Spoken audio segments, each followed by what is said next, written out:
If man could acknowledge his responsibilities for the pain and suffering we're causing honeybees, the world might become a far better place, with not quite so many tears streaming down my face.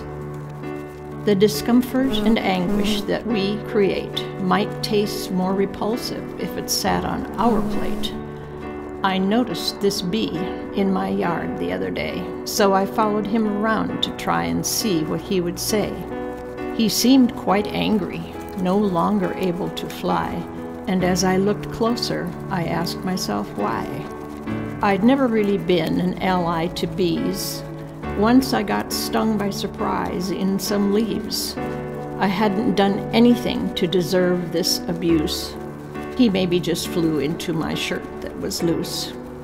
Since then, I've kept myself further away, but have tried to learn what they do every day.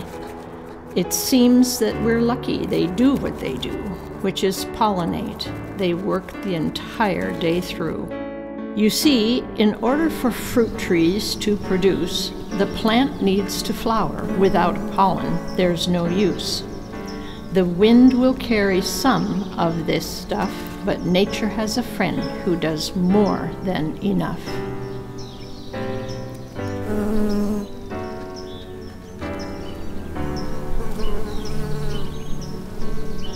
We idiot humans have found a new way to cram more and more profits into growing today.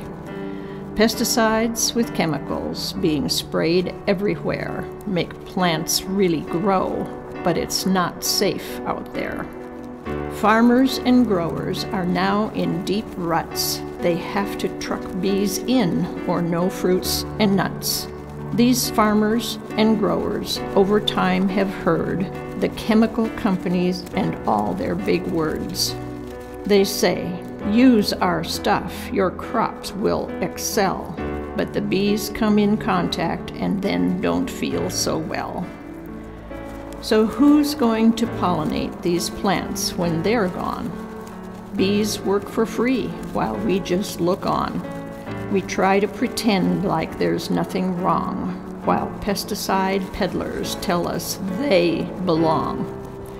But look at this bee, he's suffering there.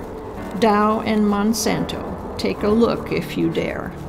Pay attention to the pain you're causing this bee. Do you think we'll find laborers as efficient for free?